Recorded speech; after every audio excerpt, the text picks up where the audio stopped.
Bonjour à toutes et à tous, bienvenue pour les nouvelles actus de la semaine. Le printemps a démarré et les températures commencent à remonter doucement. Voici le programme de cette semaine, un peu raccourci avec les fêtes de Pâques. Entreprise du patrimoine vivant, c'est le label obtenu par Treka, une reconnaissance du savoir-faire local, traditionnel et de haute technicité. Un label qui permettra aussi un accompagnement de l'entreprise dans son ouverture au marché américain. Le nettoyage de printemps, c'était ce week-end. Les adultes ont nettoyé les abords des communes du coin le samedi 1er avril, mais juste avant, les enfants des écoles ont aussi retroussé leurs manches. Direction le groupe scolaire Hans Haug à Niederbronn-les-Bains. Nouveau conseil communautaire et cette fois-ci à Reichshofen. À l'ordre du jour pour les élus de la communauté de communes, le vote du budget pour 2023.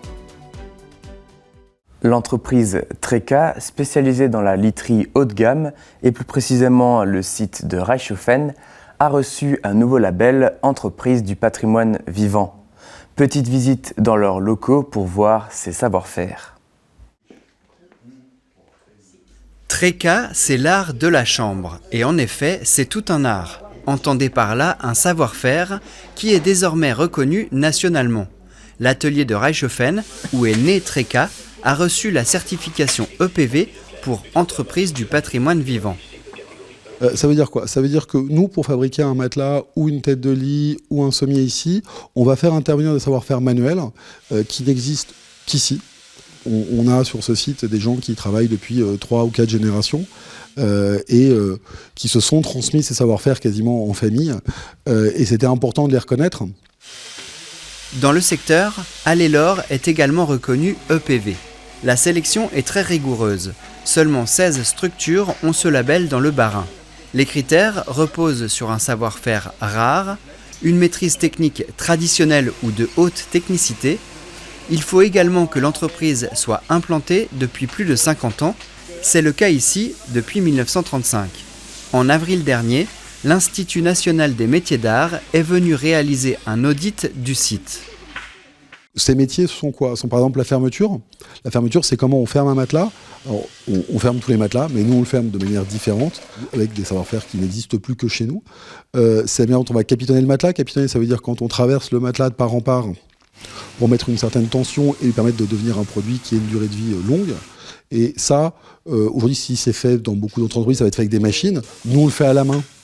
Ça va être la découpe des tissus, ça va être l'assemblage des tissus, ça va être la manière dont on les assemble, l'assemblage des cuirs, qui nous permettent de réaliser des pièces qui, à chaque fois, sont des pièces uniques, finalement. Et c'est l'ensemble de ces savoir-faire qui sont mis en œuvre. Sur le site, on en a répertorié 17. Oui, c'est un métier difficile puisqu'on travaille à la contre-marque. Chaque commande est différente. On va devoir se poser, réfléchir avant de couper un tissu, voire même soumettre des propositions aux clients. Effectivement, c'est un travail que j'ai appris en arrivant ici, que j'ai jamais vu auparavant ailleurs. 90% du chiffre de Reichshofen se fait à l'export. Cette reconnaissance permettra un soutien accru à l'exportation en liaison avec Business France. Treka s'implante au Moyen-Orient et va s'attaquer au marché américain avec des normes différentes. Grâce à ce label, le groupe Adova sera accompagné dans son développement. L'entreprise compte passer de 67 à 100 collaborateurs à Reichshofen dans les prochaines années, du personnel qui sera formé à ce savoir-faire local et unique. Dans le cadre de la semaine de la presse, les élèves du collège Charles Munch ont pu poser leurs questions aux journalistes de TV3V. Ce vendredi 31 mars au CDI, les classes se succèdent. Pendant 3 heures, on a pu présenter aux collégiens notre métier, le matériel que l'on utilise, les tâches que l'on réalise toutes les semaines et bien plus. Lors de la matinée, ils ont notamment pu découvrir le tournage sur fond vert et présenter la météo. Bonjour et bonjour à tous, mesdames et messieurs. Bienvenue dans la météo du 16h. On a un temps particulièrement ensoleillé. On aura du 12 degrés. Dans le sud, vers la capitale, nous aurons du 12 degrés encore. Ça sera tout pour aujourd'hui. Et aussi rechercher les informations importantes dans un texte ou encore l'écriture de voix off.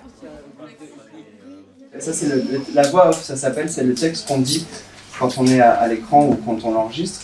Et du coup, il faut bien articuler, c'est une des particularités de ce métier.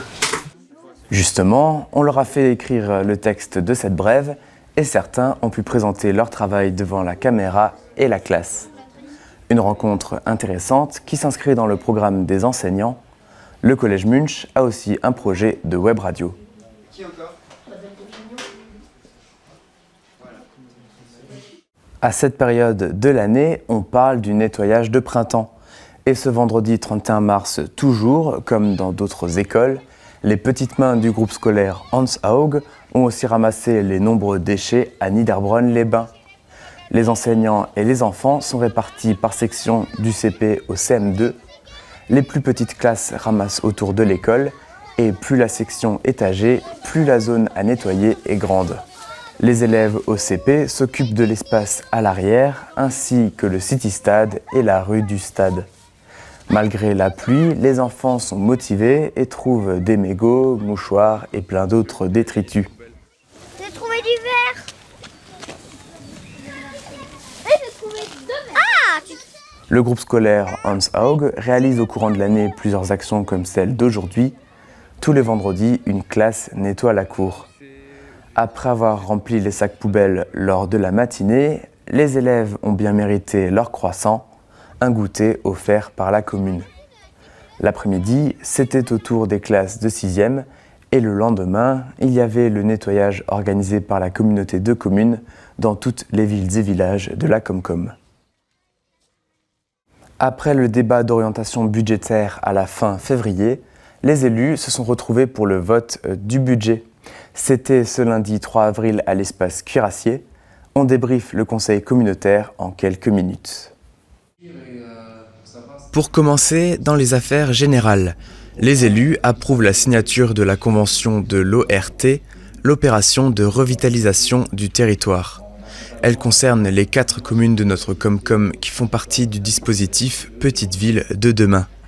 Cette ORT est la deuxième phase du programme à travers plusieurs projets et actions autour de 4 axes. Redynamiser l'habitat par la rénovation énergétique, favoriser un développement commercial et touristique et des équipements dans la centralité, développer la mobilité et les modes de transport alternatifs aux véhicules individuels et mettre en valeur les formes urbaines et traiter les mers urbaines. Moi j'ai trouvé que c'était un temps d'échange et de création de projets qui était extraordinaire entre nos 4 communes. Moi j'en retiens vraiment un progrès à ce niveau-là. Je suis très heureux qu'on ait travaillé, notamment sur les questions des mobilités ou du logement. C'est un gros enjeu chez nous. Je remarque quand même l'ambivalence de l'État aujourd'hui qui nous fait miroiter des aides, mais qui d'un autre côté fait quand même encore en sorte de nous retirer des services en ruralité. On parle de mobilité douce, je ne vais pas revenir sur le sujet, mais je mentionne encore que ça fait 1 mois qu'on n'a plus de train pour nos lycéens. Mais ce n'est pas la fin, c'est le début de la montée. Maintenant, il faut, si l'ORT est mise en place ce soir, il faut la faire vivre. Et Dieu sait que nous sommes tous en attente de résultats concrets.